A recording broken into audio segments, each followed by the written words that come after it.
So I want to take a minute today to thank all of our sponsors here. We want to thank Bose McKinney and Evans. We want to thank the town of Speedway and Veritas Group for being our title sponsors, London Witt Group, Benish, and we want to thank Purpose Built Investments, and we want to thank Barnes & Thornburg for having us a panelist as well as being our host venue sponsor today. We want to give Barnes & Thornburg a big round of applause for this fabulous venue. And we're going to go ahead and start our panel discussion, and I'm going to just let our panelists introduce themselves, so I save myself the embarrassment of attempting to do so. So, Alex, if you want to get started. Good morning, everybody. My name is Alex Dameron. I'm the Director of Communications at the Indianapolis Motor Speedway. I'm going to start with a quick question. Raise your hand if you're going to the 100th running of the Indy 500 on May 29th. That's awesome. Let's give everybody a round of applause who's going.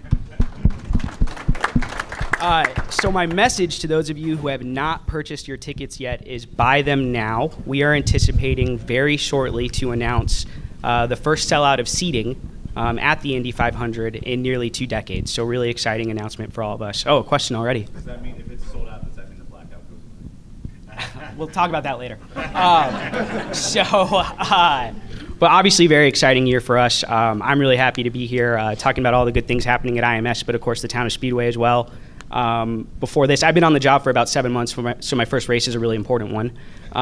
No pressure. But I'm really excited to be a part of it. Before this, I was out on Capitol Hill serving as a spokesperson for Congresswoman Susan Brooks. If you live on the north side of Indianapolis, she's your congresswoman. Election night was really relaxing for me last night. It was the first time in a long time I haven't had to watch returns nervously or sitting around and worry about a race or two, so I kind of liked it. Before that, I was at the State House serving in a similar capacity, but really exciting to be back in Indianapolis and talking about all the good things happening in the town of Speedway and at the track as well. Alex, I think as we go down the line, we need to let everybody know the first year you went to the 500. 2008, Scott Dixon won. 2008. My name's Alan Townsend. I'm an attorney at Bose McKinney and Evans. I started working there in 1992 after I went to law school down in Bloomington. My first race was 1973, and still share tickets with my siblings in the same 6 seats. So, I probably started working with the town of Speedway and the Redevelopment Commission probably, 5 years ago, 6 years ago. If you're not from Speedway and don't have the benefit of going through there on a regular basis or maybe even every day, the town and the Redevelopment Commission have literally transformed the heart of Speedway in the last 5 or 6 years. It's just been a remarkable transformation and a rehabilitation.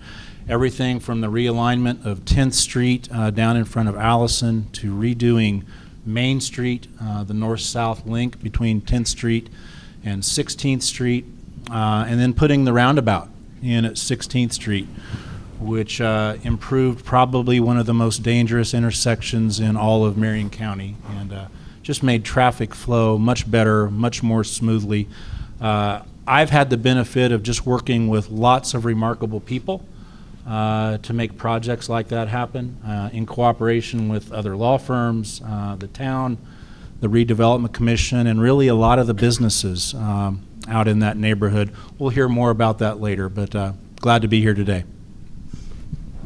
Hi, I'm Jim Gutting, and I'm a partner with Barnes & Thornburg. I worked on the town of Speedway as general counsel since 1989 and helped establish the Redevelopment Commission for excluded cities and towns in the Marion County, Indiana, and as well town of Speedway. I would like to say, if you're one of those people who just reads the subject line of your emails and then deletes, Beth Adams was accurate in her little portrayal of my background, but my next door neighbor did not paint my cabin in Montana at the age of 62. She's an accomplished artist who painted an oil painting of my cabin in Montana. So I came through to Barnes and Thornburg in 1989 from the State Board of Accounts. I served with Governor Orr there for 8 years.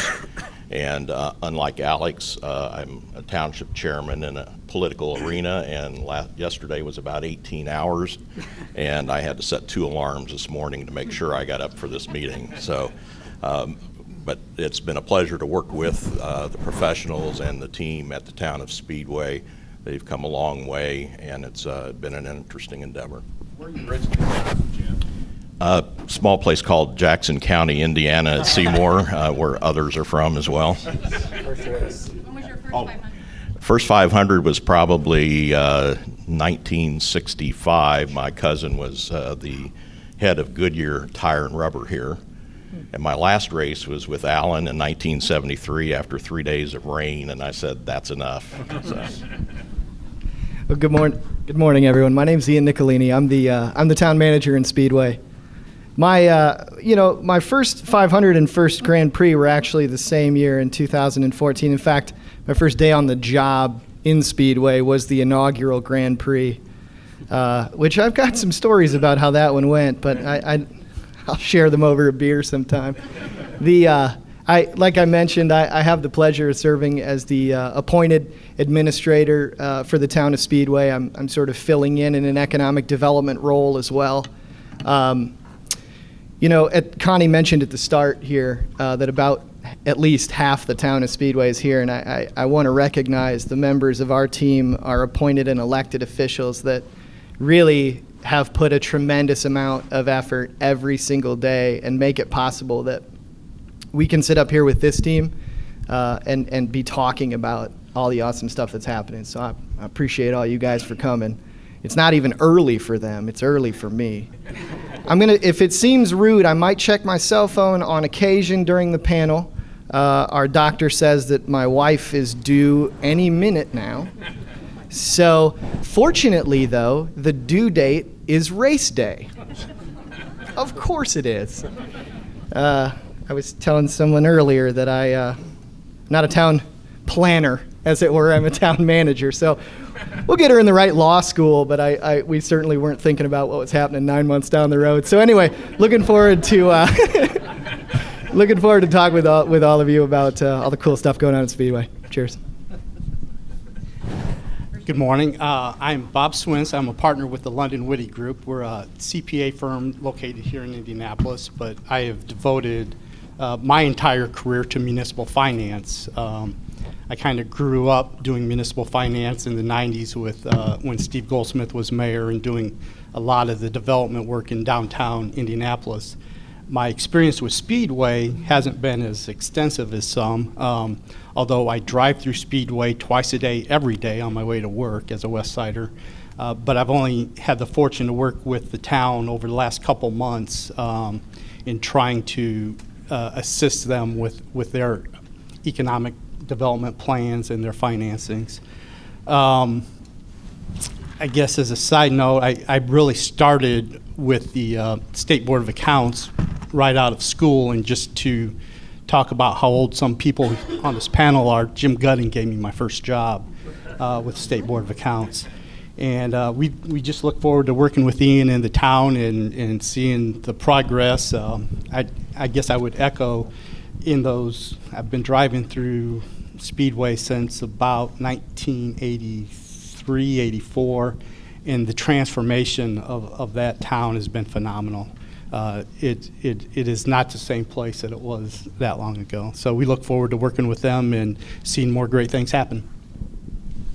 Good morning. My name's Tim Jensen, president and owner of the Veritas Group. We are a consultant firm that has basically 3 different divisions. We do some real estate consulting, we do project management and owner's technical rep consulting, and then we have an engineering division as well. And so we've been on board and been fortunate to have been brought on by the Redevelopment Commission in Speedway back in December to help with the transition of a director, as some of you may know, that stepped down at the end of the year last year, and just that transition process of somebody with 10 years of experience running the Redevelopment Commission.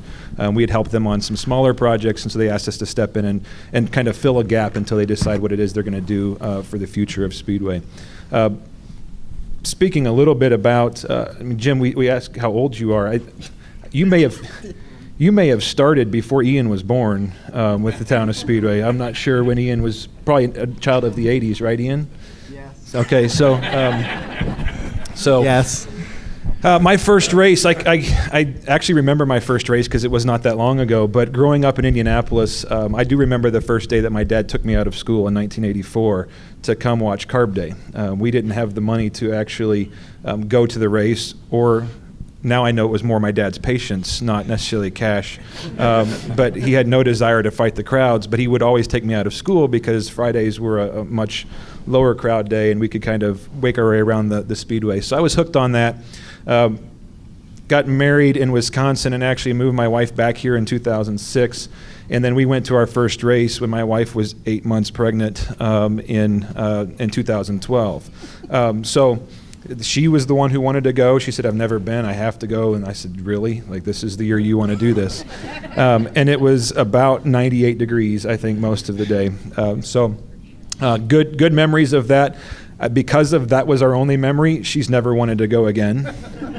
So we are anticipating going this year. We've already got a couple different options for that. So proud to be here, proud to be a consultant for the town of Speedway. Thank you for, again, the town of Speedway people that are here that have entrusted us to help them through this process. So looking forward to talking about Speedway this morning.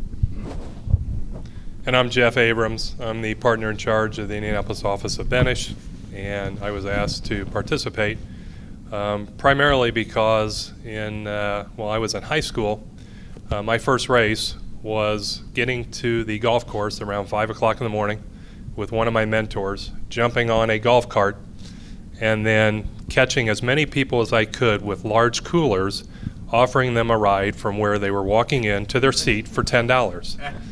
Now that's back in the 70s, and you can imagine how much money I made that day. So the Speedway has always had a special place in my heart. But I've been also very fortunate. Paradigm is a developer in Indianapolis doing a lot in Speedway, and working with them and people from the Speedway and different tenants and operators.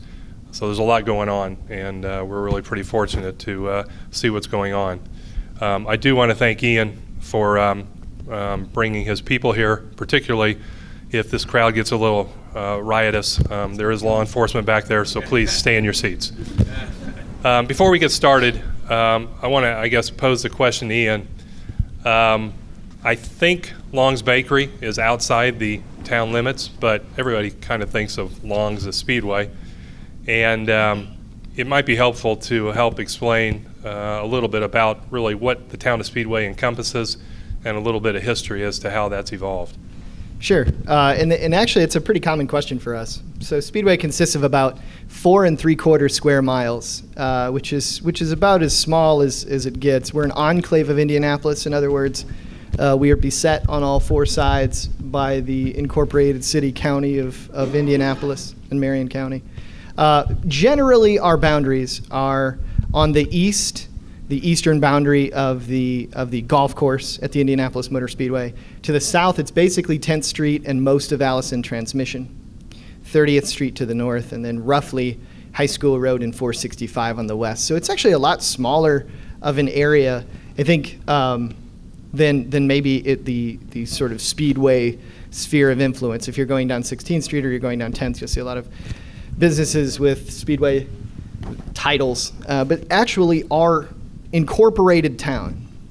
And so by that I mean we have an elected town council consisting of 5 members. We have a council manager form of government, which means they appoint a manager to oversee the day-to-day operations. And so it's a full-service municipality. So police, fire, water utility, sewer utility. It's its own school district, which last U.S. News and World Report has the 13th best high school in the state of Indiana. 5th grade class at one of our elementary schools is 12 students. You can imagine the amount of student-teacher time you get with that sort of ratio. And we just passed our funding referendum last night. Is it over 90? I haven't seen the final returns. Yeah, in excess of 90% approval for our operating levy for the school. Is a real commitment to what they're doing. And so a lot of what Speedway's history has been is sort of focusing within that small, densely, largely built out area on finding opportunities to redevelop and grow from within. And we'll talk about a couple projects and how that happens. But now you know, though, if you go to Long's Donuts, it's in Indianapolis. I would like to claim it, but we can't annex anything, actually. So, thanks. Jim or Alan, you guys have got some historical perspective. You got any more thoughts about? Unlike some communities out on the perimeter of Indianapolis that when they want to grow and when they want to attract new industry, it's easy for them to maybe go to an unimproved piece of ground and say, we will annex this and we will put you here and we will develop infrastructure for you to make a home here. Ian and the council and the redevelopment commission have a different challenge. You have to go around and look for your opportunities and sometimes try and mine them.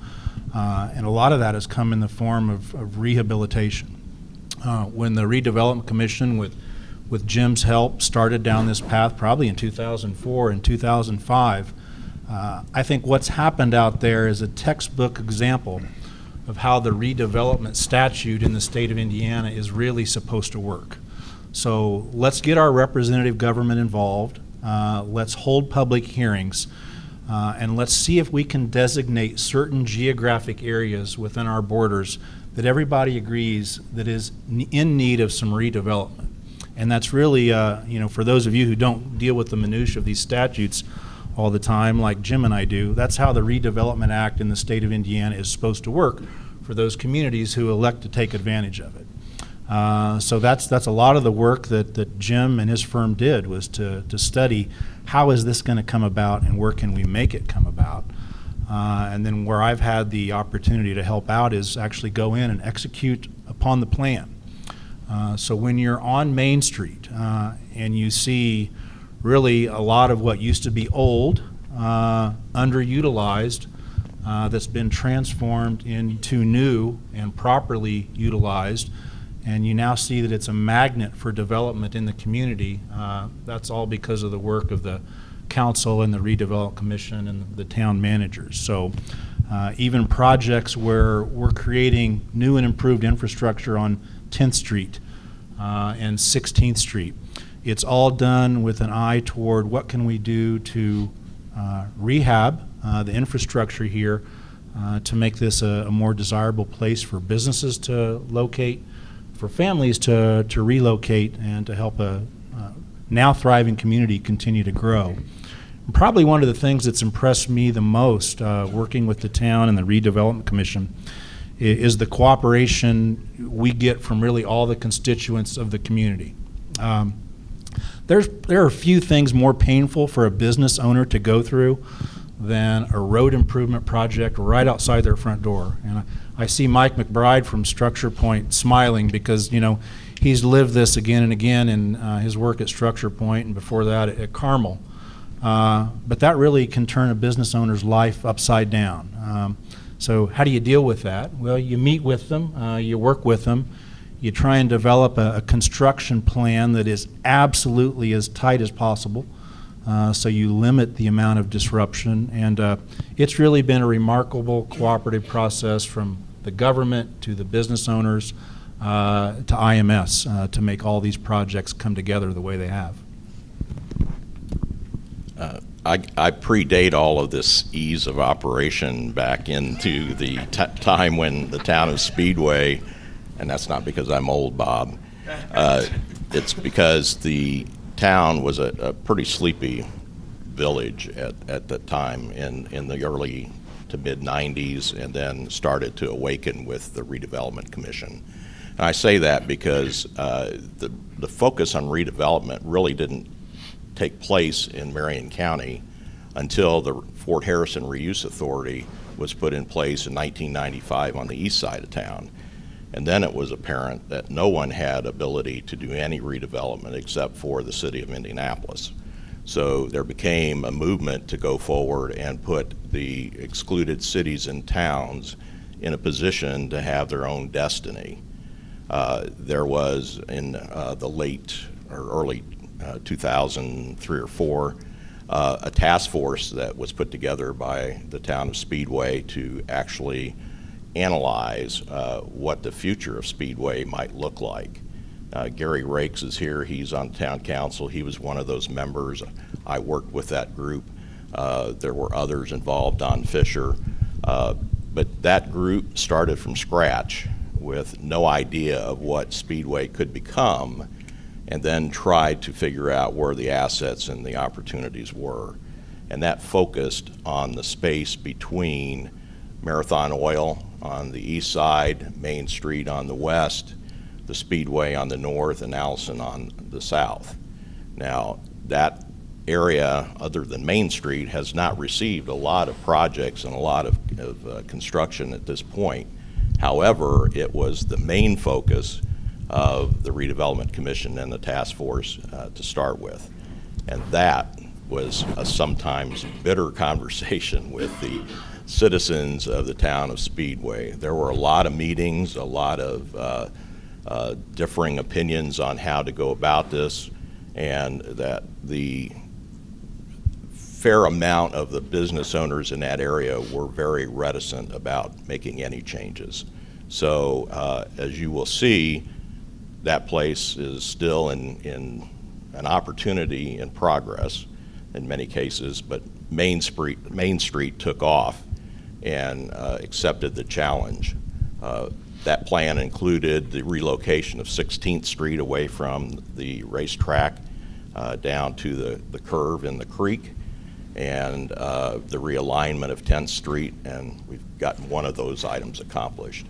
But the plan and the idea for Speedway has been a fluid plan and has had to change and has had to morph, and no one anticipated the change in the 465 interchange the way it has to create an opportunity for the town of Speedway there. So, Jeff.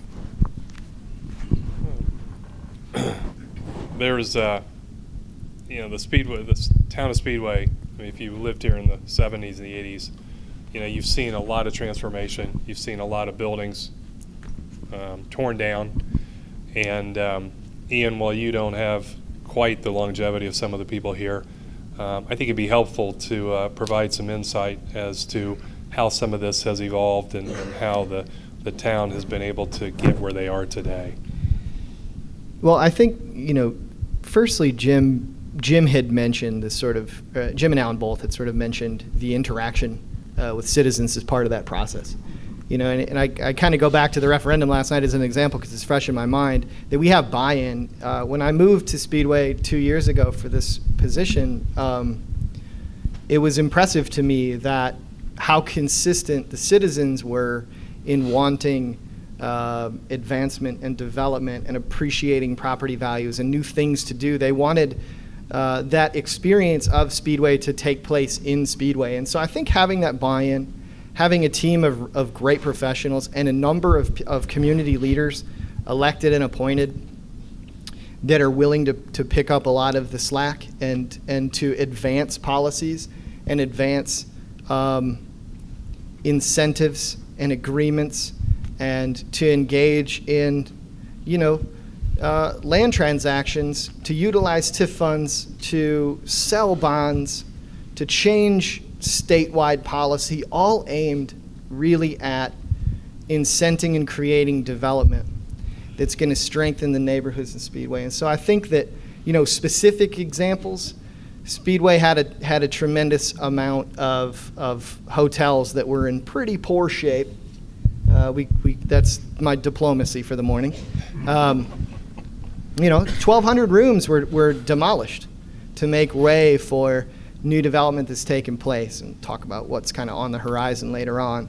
But that was, in investing $10 million in separating sewers and building sidewalks and bike paths, pursuing federal funds. I mean, we've been fortunate here in the past 2 years, to be recipients of in excess of $5 million in federal funds for transportation projects, partnering with the county to improve intersections, really focusing on just creating the conditions that encourage development, and having a really good team, great community leaders, and citizens that want to see that done. I think that has a lot to do with it. But I also think Tim could probably talk a little bit more to, how we've really sort of tried to approach development here now that a lot of the infrastructure is in place, sort of how we can strengthen our own policies and programs to make that development not just something that looks good in a plan, but a reality.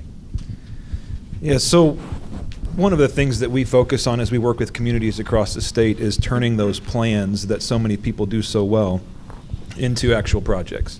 Well, how do we take the plan off the shelf, dust it off, and actually make something real out of it? And so that's part of our process that we help walk these communities through.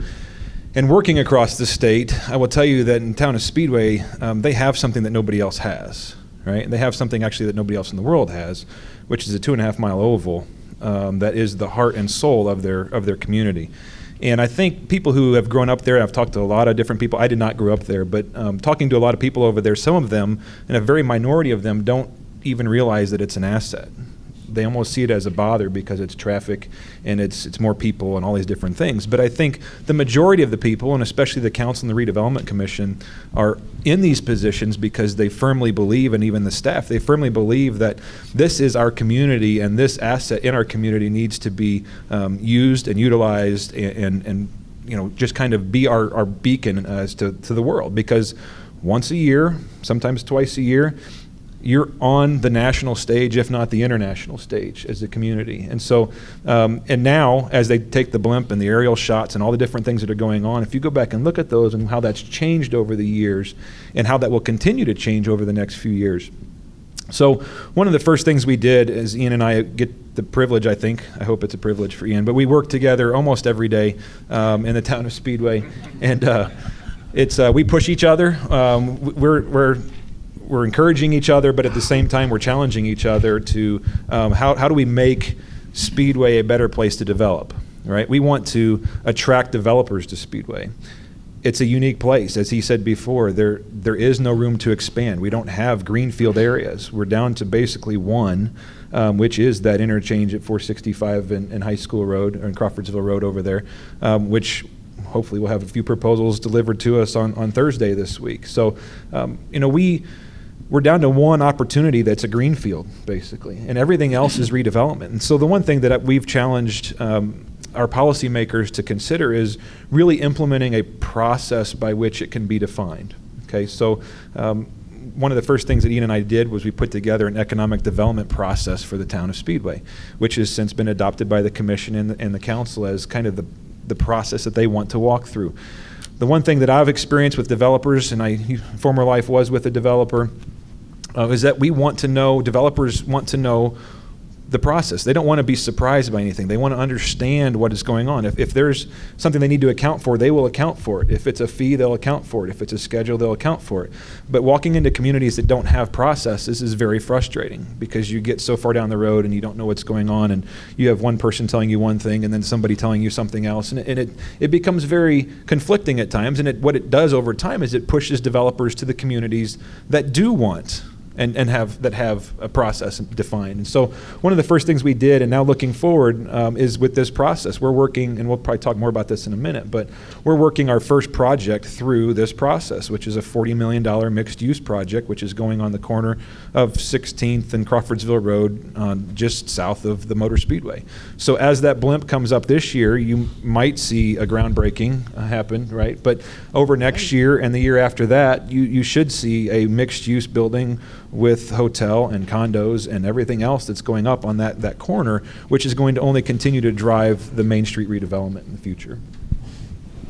You talk about the stewards of the community and the strength of the community, and you mentioned that one northeast corner that has some significance. Alex, how do you see the Holman family role in the development of the community and everything that's going on around there? I mean, you walk out onto Main Street now, and you understand the intrinsic link between the Indianapolis Motor Speedway, the town of Speedway, and most especially Main Street. So you see Delaro, which makes our chassis. You see Sarah Fisher's new go-kart racing facility, which is fantastic. If you haven't been there, it's a great stress reliever.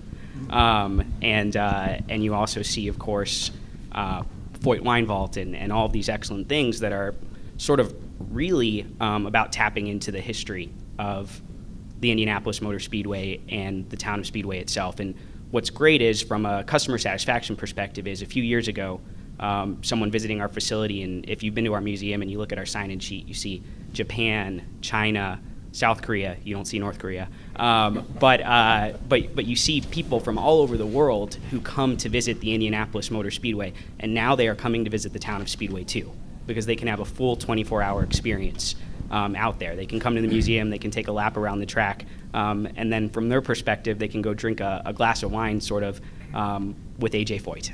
Not really, but it feels like it.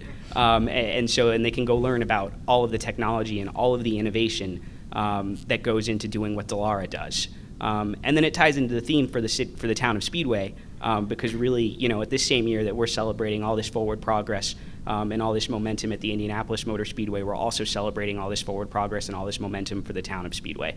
What's happened is we've really had this opportunity, and I commend all the folks up here who've been a part of it, and everybody in the audience as well, to take advantage of this moment and really project the town of Speedway and the entire package, which of course includes the Indianapolis Motor Speedway, to the world as a whole.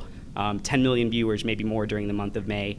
300,000 plus attendees. It's a really great opportunity, and it's so cool to see everything tied together. And I think what is really important is just back where I started. It's not development for the sake of development or planning for the sake of planning. There's a lot of thought and a lot of care and a lot of heart that goes into all of it, and I think you can see it. We wear it on our sleeves in the town, and people come away impressed with it. I think last week, so I had an Associated Press reporter who's their travel beat reporter in town to take a look at the city of Indianapolis, but specifically the Indianapolis Motor Speedway ahead of the 100th running.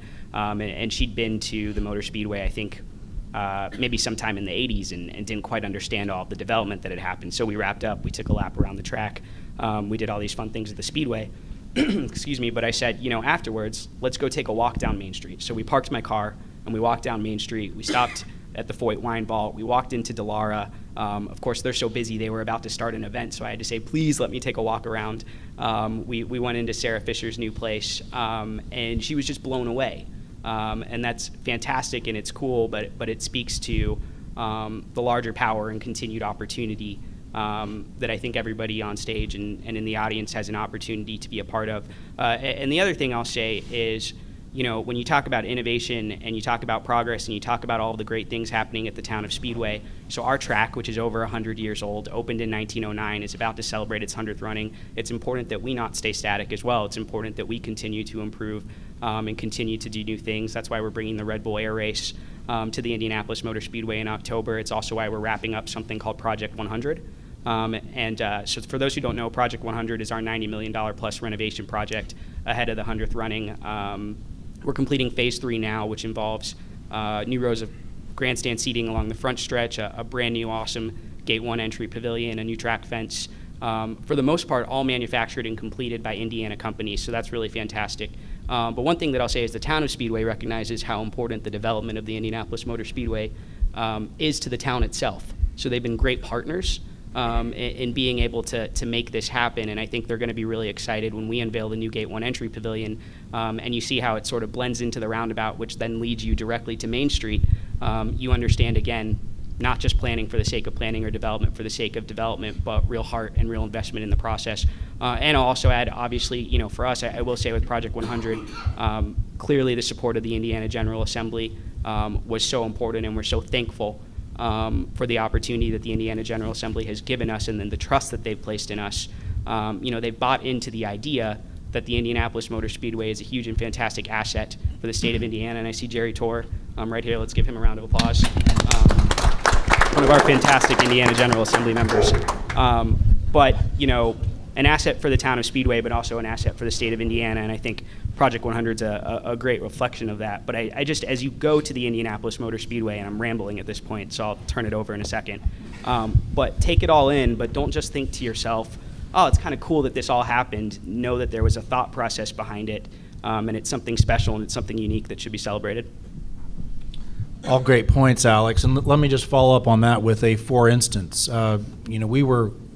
We being the town, the Redevelopment Commission, Vince Noblet, were in discussions with IMS years ago about what this Gate 1 entryway to IMS could look like, could be like once the roundabout was put in place. So, we worked in cooperation, and one of the ideas that came from that is what's the long-term use of Georgetown Road, and is Georgetown Road a thoroughfare that should continue to be a thoroughfare, or should we look at a different way to improve the entryway and actually improve and enhance safety on the outside of IMS? And in collaboration with IMS, I think everybody was in agreement that probably the best long-term use of this thoroughfare is to close it off to vehicular traffic, such that it does not spoke into the roundabout. We've taken the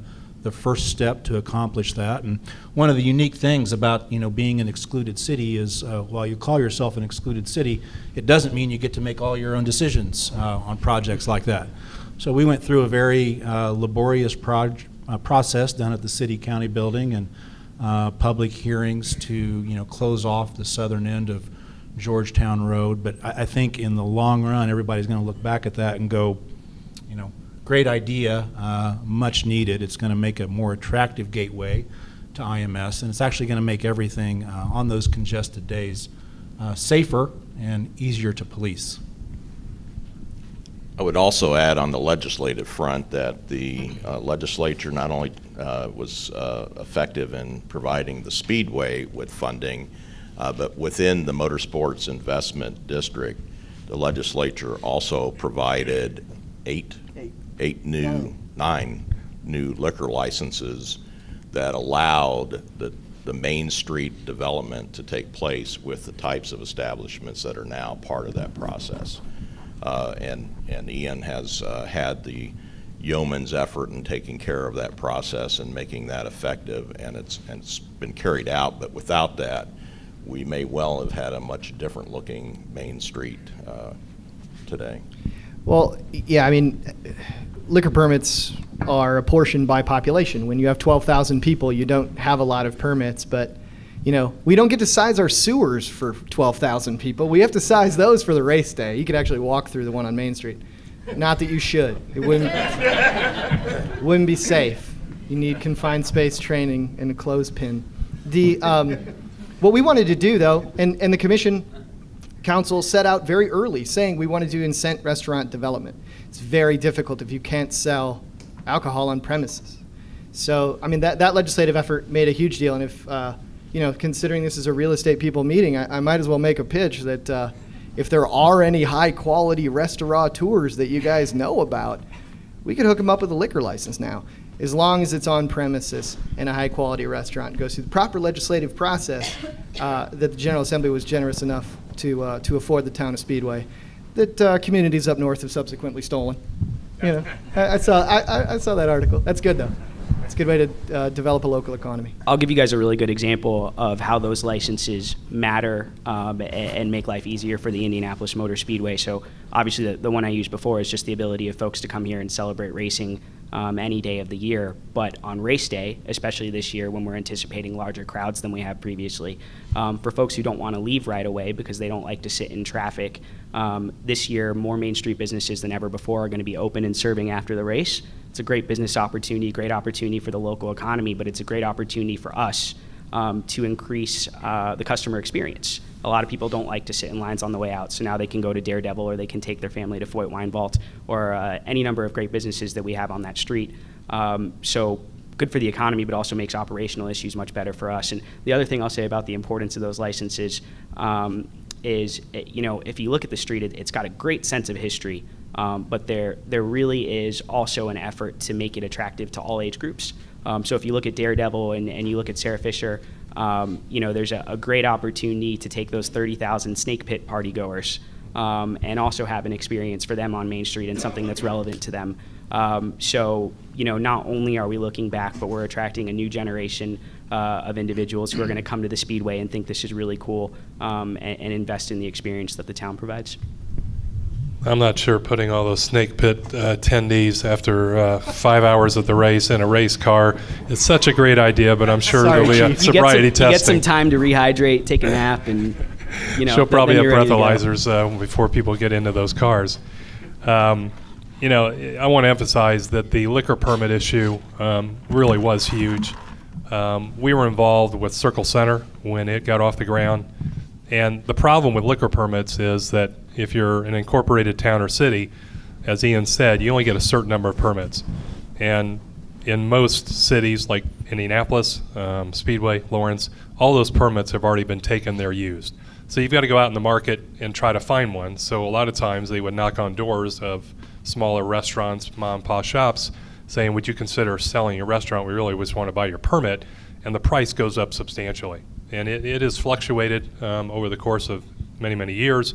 But liquor permits could, to operate a restaurant could run from $10,000 up to $50,000, $75,000, which is significant just to be able to buy liquor and beer and wine. So when they had the opportunity to get additional liquor permits in the area, now you can go get it for $1,500. So it certainly allows many, many more restaurants the opportunity to be in Speedway. So hopefully with Ian's pitch and everybody here, get out into the community, let everybody know that the restaurant permits are available. You also heard that the Indianapolis Motor Speedway is spending $90 million on their Project 100. TIF bonds were sold in the millions. And when they asked Ian if he would also serve as the CFO for the town, he said, you got to be kidding me. We got to go find an expert. So that's where Bob came in, and London Witty, because somebody's got to count the dollars and be sure that they're being applied in the appropriate places, they're being used properly. So if you could maybe enlighten everybody a little bit about what you've been doing and how you've gotten involved with the town and what you're looking at. Tell them how much fun you've had. I was going to start with, and this is my favorite part of the job, where I can sit here or sit in a meeting and listen to developers and planners talk about great things and great projects and show pictures, and they get the town manager and the council and the commission all excited about everything and let's go. And then they turn around and look at me and say, so how do we pay for this? As I had said, unfortunately, in the past, when some of the bond deals were being done, I was not involved with those. But I think it's a testament to the town, the folks that were in elected offices, the redevelopment commission. Not only were they landlocked and the opportunities for big growth weren't there, but, and no offense, Jerry, over the last 15 years or so, municipal government has saw their toolbox of economic development incentives reduce quite a bit. And so when you look at the inability to grow and the lack of resources, what they've been able to do in the way that they've been able to do their redevelopment, economic development, is really just a testament to what the planning that took place. And so as I step into this role now, the job is to make sure that everything that was put in place comes to fruition, or that we at least see if there are landmines coming that we can address and take care of. It's to keep the commission informed as to what kind of cash flows they're going to have, what resources will be available to do that next project, because there will always be a next project.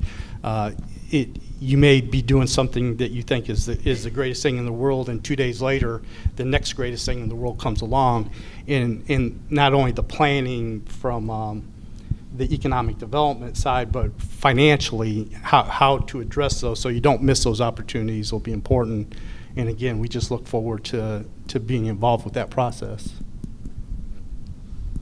So with the money under control, where do each of you see the future of Speedway? I mean, we see a lot that's going on right now. There's probably a lot more that Ian and everybody would like to have done. What do each of you see for the town, and where do you see your roles?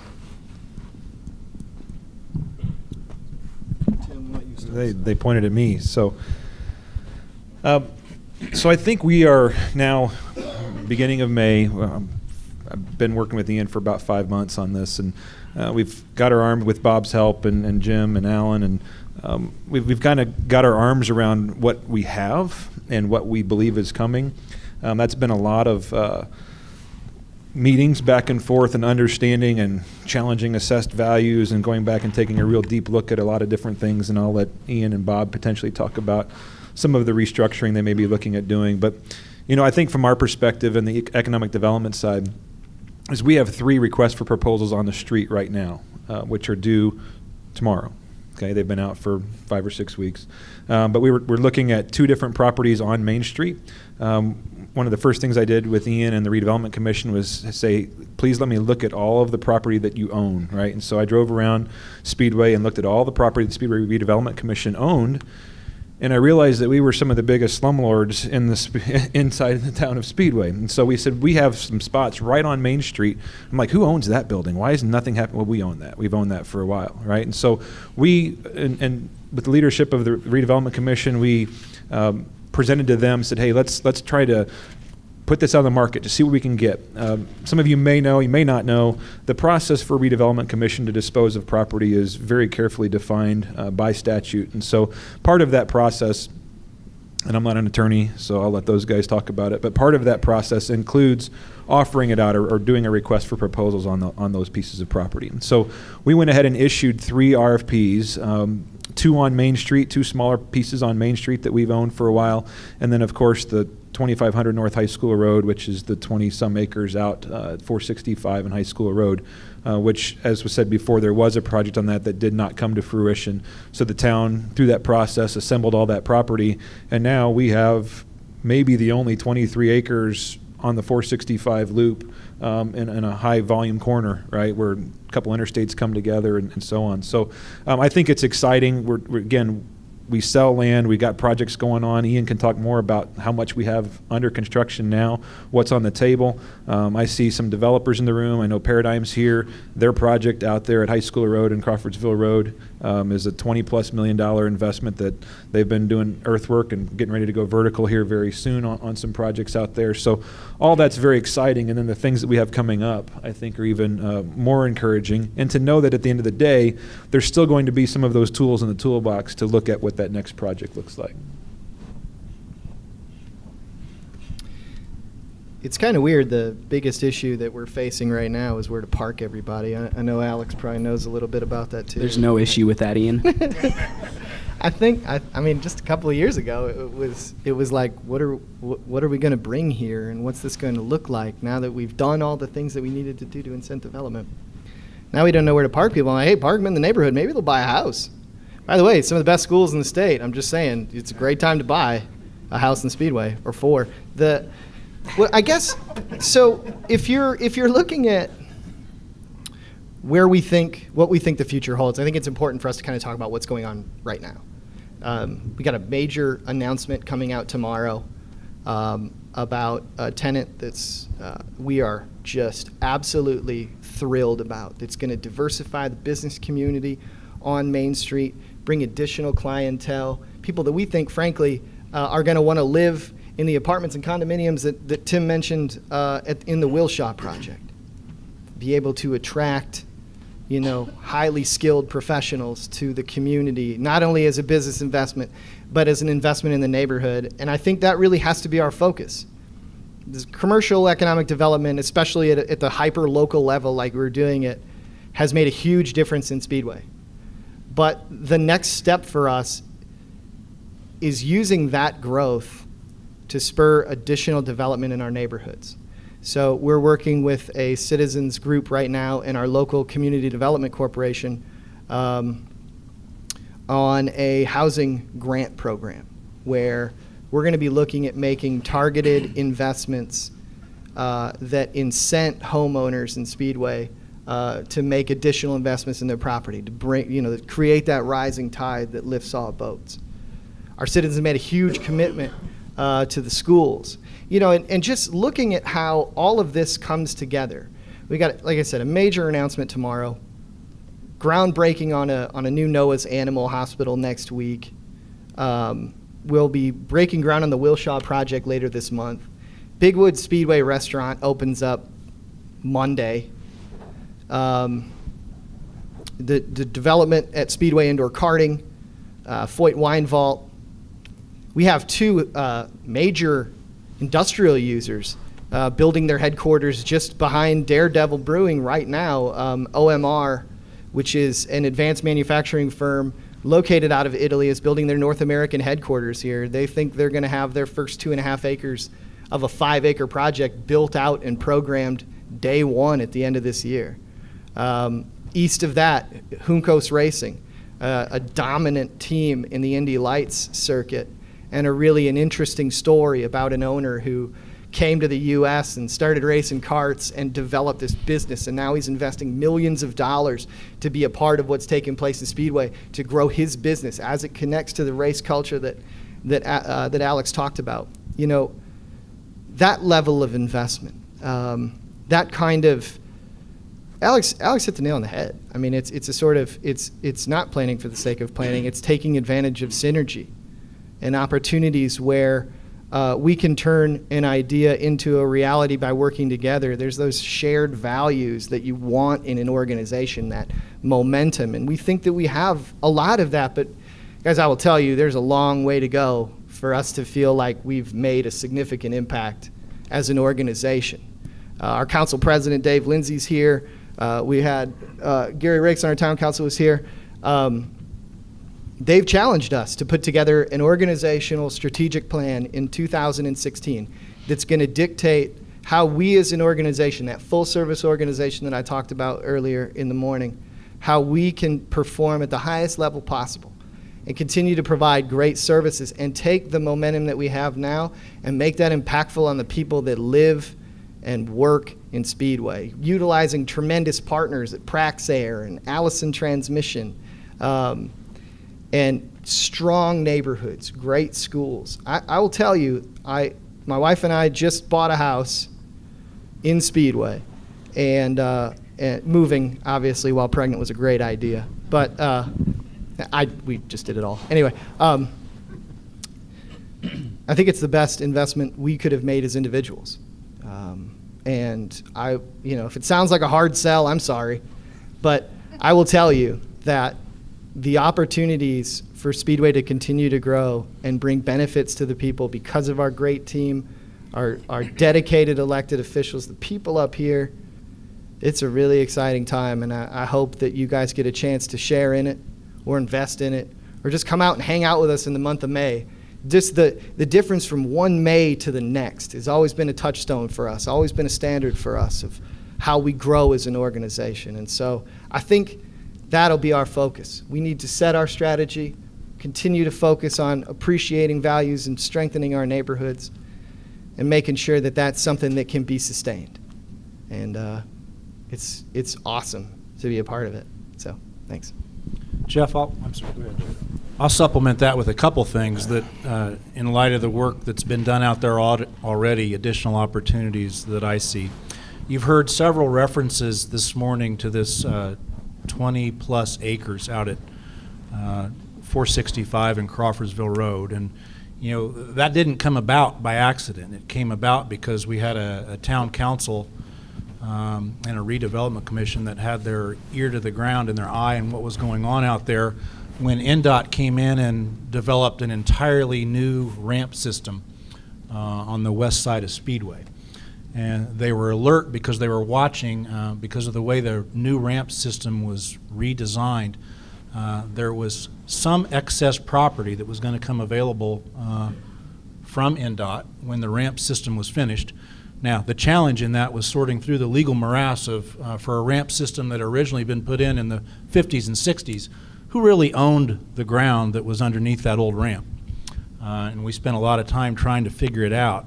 But between that and acquiring a couple properties that were tired, old, and used, it was the town and the redevelopment commission that assembled this 20-some-odd acre parcel that's one of the best development pieces in all of Marion County now, not just Speedway.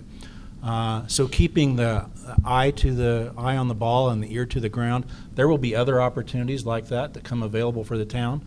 Maybe not one that comes together in that size, but there's still some underutilized properties that could be made better. The second thing I see happening is connectivity.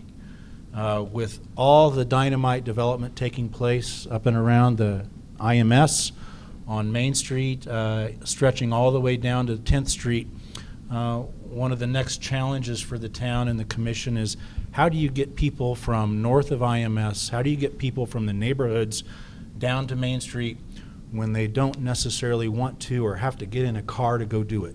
And there are ways to connect with trails.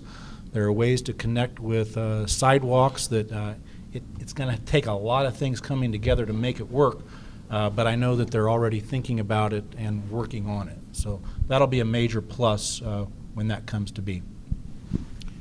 Going back to the initial two projects that were development in Speedway that no one realizes or probably is aware of, happens to be out at the only piece of property that the town was able to refurbish, and that was the old landfill next to the sewage treatment plant. So Merrill Brothers came in and leased the property and did an extension of their production facility and putting waste into the city or the town of Speedway's wastewater treatment plant, which was a revenue boost for the town, as well as a solar panel farm that was put in place to utilize the old landfill.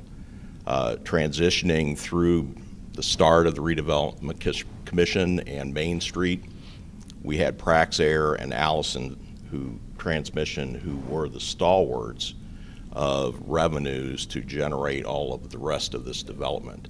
Both of those did in-house massive personal property investments that created revenue for the town to move forward. As you've heard, you know, the 465 exchange in Crawfordsville Road will be extensive.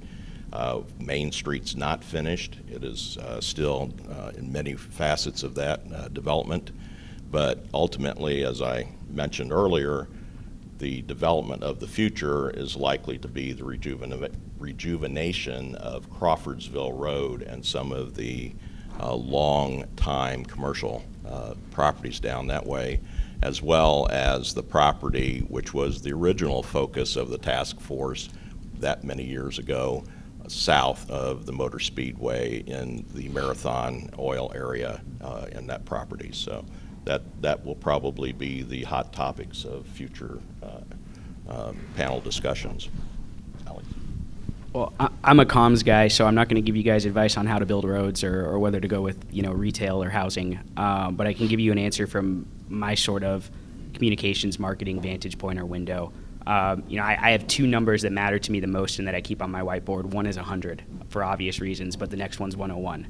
Because the 101st race is just as important, if not more important, to the Indianapolis Motor Speedway and to the town of Speedway. It's critical to our future that we have an excellent 101st running that engages the community just as much as we have with the 100th running. And I think the town of Speedway and the development and the great things that are happening is a huge part of that story. So when I think about what we can do to make the Indy 500, to make the Brickyard 400, the Angie's List Grand Prix, the Red Bull Air Race, and all of the world-class events that we have at the Indianapolis Motor Speedway matter more than ever to the community, and weave that into a story that is relevant to people on a daily basis, the town of Speedway is part of that. If not, just because it's such a fantastic story and there's so much to tell, still an undertold part of that story. And so I think as we move forward, bringing more community awareness to everything good that's happening with the town of Speedway and telling that story that so many of us have touched upon about you know, the real planning that's gone into it in terms of providing a real modern, great experience is just really a huge piece of that. You know, when I wake up the day after May 29th and start to think about how we're going to do some of that, or when I wake up at 3 in the morning and start to think about how we're going to do some of that, you know, I think that making sure that people are making that trip, coming from downtown to lunch on Main Street, beginning to explore on the weekend all of the cool things that you can do in the town of Speedway and at the Indianapolis Motor Speedway is such an important part of our long-term strategy and what we need to do moving forward beyond the 100th running. I noticed that this group failed to mention the world-renowned Centurion bike race that's coming to the Speedway area in August, of which Alan participates. Several hundred riders. It's a very unique situation, and that's a great bring to the town as well. As you can see, we have some very dispassionate people. They're really kind of tired of what's going on. But I would open it up if anybody has any questions for this group. Ian, do you want to maybe plug a few of the events that are going on in May on Main Street? So, Yeah, I did kind of. Thank you, Tim. I did kind of mention coming out and hanging out with us, and I didn't really invite you. So we have the Indie Family Festival on Saturday, May 13th, which is a really big event. It's put on in partnership with some of the families of IndyCar drivers. The town of Speedway. We're going to shut down Main Street. It's a really neat event. And 7 days later, the following Saturday on the 21st, we have what's called Racing Through the Decades. So it's a crawl. So each of our restaurant establishments got a different decade. They were assigned a decade. They get a pace car and a signature drink, and maybe a few drivers from that particular decade. So it's a really kind of unique bar crawl experience. Saturday the 21st. We'll be shutting down Main Street for that as well. You know, and before I go on, we sort of treat Main Street like a park. That happens to carry cars a few days most of the time, but we want to really use that as programmable public space, which is kind of a unique perspective for us. Our streets and police guys are glaring at me. They're like, no, let's not do any more of those. And then after Carb Day is the 10th annual Rockin' on Main. We're going to have a ton of bands on Main Street. So if you come and take part in the Carb Day facilities as the sun starts to set, make your way down to Main Street for an awesome party. A lot of other things going on during the month of May. Great place to check out is the 500 Festival website. You can like the Town of Speedway on Facebook. Indianapolis Motor Speedway's got a great calendar on their website with a number of their events in-house on Main Street. We've really, as part of this 100th running, done a great job, I think, of coordinating all of our events, all of the community organizations that want to put this stuff on. So it should be a really exciting time. Really looking forward to it. Thanks, Tim.